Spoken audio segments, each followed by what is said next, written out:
হলো আপনাদের?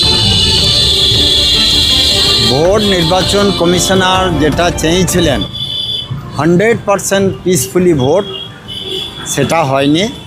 সেটা হয়নি একটাই কারণ, সেটা তৃণমূল দল আর তৃণমূল আশ্রিত যারা প্রশাসনের দায়িত্বে আছে তাদের জন্যে। এখন কেন্দ্র বাহিনী 1 মাস আগে থেকে আমাদের জেলায় এসছে। কেন্দ্র বাহিনীকে প্রথম দিন থেকে বীরভূম জেলার পুলিশ প্রশাসন বিপথে পরিচালিত করেছে। যেখানে প্রয়োজন নাই সেখানে পাঠিয়েছে, যেখানে প্রয়োজন সেখানে তাদেরকে আড়াল করেছে।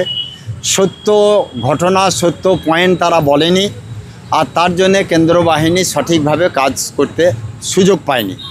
দ্বিতীয় কথা, তার মধ্যেও 21 সালের পর 18 সাল, 21 সাল, 24 সালে যে নির্বাচন হয়েছে তার থেকে অনেকখানি ভালো নির্বাচন হয়েছে। লাভপুর, নানুর, সাঁইথিয়া থানা, এখানে কয়েকটি জায়গায় তৃণমূলী যারা মুসলিম তারা বিজেপির ওপর আক্রমণ করেছে। আমার ক্যান্ডিডেট লাভপুরের ক্যান্ডিডেট দেবাশিস ওঝাকে মারধর করেছে। তার ছেলে ইলেকশন এজেন্ট, আমার মণ্ডল প্রেসিডেন্ট, তারা একটা বুথে খবর নিতে গিয়ে সেখানে তাদেরকে প্রাণে মেরেই ফেলে দেওয়া হতো। তারা ভোজালি পাত্রাঙ্গি নিয়ে যেভাবে কোপাতে গিয়েছিল, তো ঈশ্বর ওদিকে রক্ষা করেছে, প্রাণ ভিক্ষা চেয়ে নিয়েছে। অতএব এই তৃণমূলী মুসলিমরা যে কোনো জায়গায় বিজেপিকে রোখার চেষ্টা করছে। আবার যারা রাষ্ট্রপ্রেমী মুসলিম, যারা জাতীয়তাবাদী মুসলিম, তারা কিন্তু বিজেপিকে সাপোর্ট করছে, বিজেপিকে ভোটও দেবে কাউন্টিংয়ের পর, এটা বুঝতে পারবেন। তাই বলবো, তার উপরেও কয়েকটি জায়গায় বিক্ষিপ্ত ঘটনা ছাড়া সমস্ত জায়গাতেই নির্বাচন ভালো হয়েছে।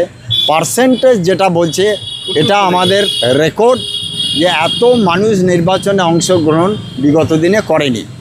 আজকে মানুষ নির্বাচন কমিশনের উপর ভরসা রেখেছে, প্রশাসনের উপর ভরসা রেখে সমস্ত ঝুঁকি নিয়ে প্রাণের মায়া না করে তারা কিন্তু নির্বাচনে অংশগ্রহণ করেছে এবং নির্বাচনে গণতন্ত্রকে প্রতিষ্ঠা করার জন্য ভোটও দান করেছে।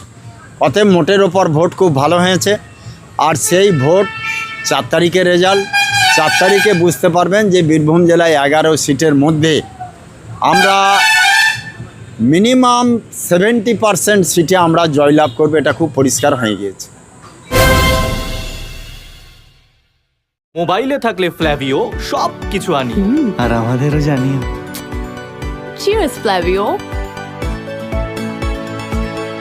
Flavio, your online delivery partner.